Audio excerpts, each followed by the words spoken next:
I just want to ask everyone, kasi parang na-curious kami dun sa sinabi ni Direk na dun sa set mismo, may parang ipaparamdam. Pero parang, I don't know kung may naramdaman din kayo. Pero dahil yung hashtag natin ngayon, may kasama ka, kayo ba personally, meron na kayong mga experiences na gano'n na parang feeling mo may kasama ka sa isang lugar, and how do you deal with it kapag may mga ganong situation kang naramdaman? Siguro start natin kay Danny, baby girl.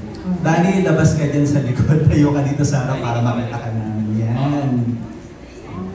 I love this question. Okay, Danny, have you had any horror, scary stories? Bilang ikaw ay 6 years old pa lang? Ay, hindi pa po. Nag-start lang po ako sa 6 days archer.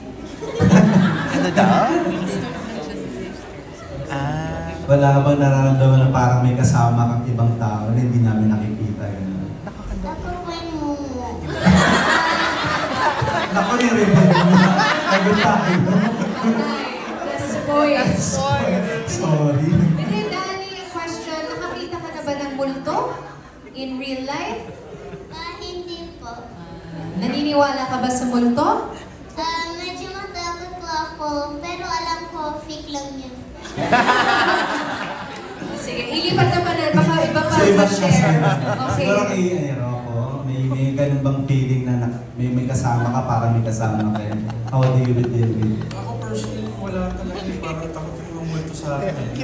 Smile talaga. How about Gab? For me, siguro nung pandemic, we had this lock-in shoot sa May Tanay. And parang na-sleep paralysis ako for say, one night. And then the next night, yung roommate ko naman yung na-sleep paralysis.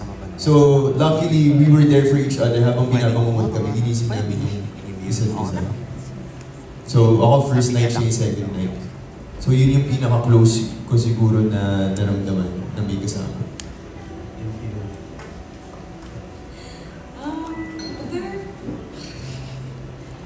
It's hard to pinpoint one. I've had a lot of, not a lot, but a good amount of experiences in my life. I'm very grateful though, because none of them were like negative or bad, any encounters with bad spirits, but I think when it comes to bad spirits, the closest I felt was, there was a time when I was living in Savannah, Georgia in the US, and that area is known for being haunted. And I guess I would say I'm more open to feeling energies and seeing spirits if they allow me to and if I allow it myself as well. Pero there was this one time we were at this haunted museum and I drank a little bit of alcohol, just a little bit. But I've been told that that makes you more vulnerable, and I looked at this painting and I remember I heard screaming in my head. And if you want to believe it or not, if you don't, it's okay. But screaming, and then I felt something tight around my neck, and so I was like, this is not okay. I'm leaving. I'm out of here. But the other times I've communicated or with spirits, they were okay naman. They were. We believe you naman. Pag important pa yung multo mo. Important. Si Rose. Well, sabi ko nga po, madami ko na na-experience. So sige, bigyan ko kayo ng isa. Parang, dati kasi nung bata, hindi naman bata, so yung mga college students. Parang feeling ko, sinerch ko to eh. Kasi, pag gumigising kasi ako minsan, parang naka-open yung kumot ko. Alam mo yung feeling na parang nare-rape ka. Yung gano'n. So, yun nga, na-search ko nga yun. Incubus daw. Kung tama.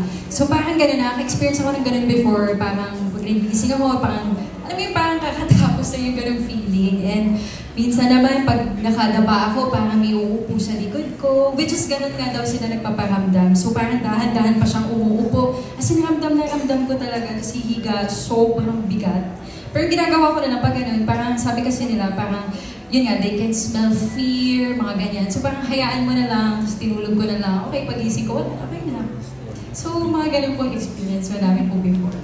Thank you, Rose. Si Audrey naman. Scary na ba nun? Ako, wala pa po po talaga. Kasi siguro sila yung ayaw sa akin. Hindi, pero siguro dahil mag-isa ako sa condo, minsan napapraning ako. Parang bigla na lang nahuhulog na gamit. I think parang ayos naman yung pagkakalagay ko, pero baka nga natamaan lang or nahanginan lang, gano'n. But ayun, so far wala pa naman po ako na-experience and sana wag na. Yun po, thank you. Siguro napabad trip yung multo. Tinatry niya iwan si Aubrey, tapos biglang, ay wala, di epekto. Walang kwenta.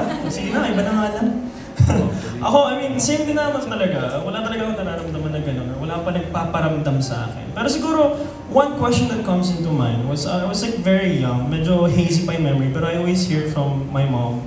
Kinukwento niya na one time, it was just me and her sa front porch namin sa Town and Country. There's a time na wala masyadong houses no, tapos dulong-dulo kami. We were just bonding as mother and son. Tapos all of a sudden, parang may napansin kaming dumaan from left to right ng front gate namin. Which is concerning kasi sa right side, wala na mga bahay, just open lots. So parang ba't may dadaan doon? Wala naman tindahan, wala naman kung ano man. Pero we didn't think anything of it kasi syempre sobrang madilim na. Then, all of a sudden, after may dumaan, biglang may nahulog sa second floor ng bahay. Sobrang lakas ng hulog. Eh syempre, mindset namin nun was, kami lang yung tao sa bahay. At parang ganun din. Usually, yung mga gamit, maayos yung paglagay. So walang rason para mahulog. Walang earthquake or anything. So from there, syempre, overthinker kami ng mama ko. Dahil doon, nagtinginan kami dalawa. Tapos biglang nagtakbuhan kami sa loob ng bahay. So takot na takot. But from there, ayun, that was the pinaka-first siguro and last experience na may naranasan akong ganon. Pero parang ganun din sa akin, ayaw magparamdam eh. Siguro ayun nga, medyo KJ na ako. Manhid na ako sa ganyan. Wow. Sa akin naman po, nung bata ako, meron kami isang tinirhan somewhere in Quezon City, 2 bedrooms siya. Sa isang bedroom, ako, si mommy, tsaka isang kong kapatid na lalaki yata. Tapos yung sa kabilang room yung lola ko, tsaka yung isa kong sister. So, yung sister ko, biglang tumakbo sa kwarto namin. Doon daw siya matutulog kasi natatakot daw siya. Sabi ko, ang sikip na namin dito. Solo yung bed niya doon kasi sa bed ng kwarto ng lola ko, tig-isa sila ng kama. So kami, siksik sa isang kama doon sa kabila. So sabi ko, sige, doon na lang ako matutulog sa kwarto mo, ako na lang sa kama mo. So, doon ako natulog. Tapos parang hindi ko alam kung anong oras na naalimpungatan ako. Nakakumot ako. Tapos nagising ako, naalimpungatan ako, nakita ko, nandun siya sa paanan ko. May buhok niya nakita ko, nakaganon. Tumingin ako kasi ko, kala mo ba matutulog to sa kabila? Sumiksik pa dito, naisisikipan na nga kami. So tulog ulit akong ganyan. Pagising ko sa umaga, wala naman na siya doon. Wala siya doon. Sabi ko, okay, baka lumipat. So pagkagising ko, punta ako sa kabilang kwarto kasi medyo kinabahan din ako. Kasi sure ako na may nakita akong ulo sa paanan ko. So, pagpunta ko sa kabilang kwarto, lumipat ka ba sa kabilang kwarto? So, hindi, natatakot na ako doon, kaya ako umalis kasi may naririnig akong tumatawa.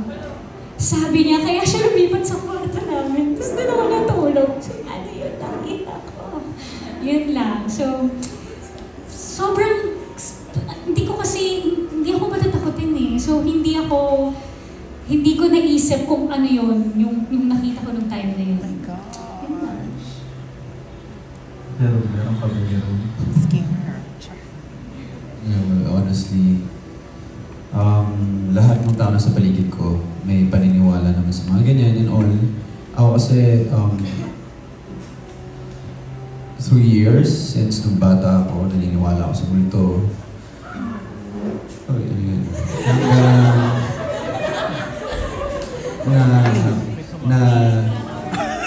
Ngayon, ang paniniwala ko is more on soul, hindi yung mga multo, kaluluwa.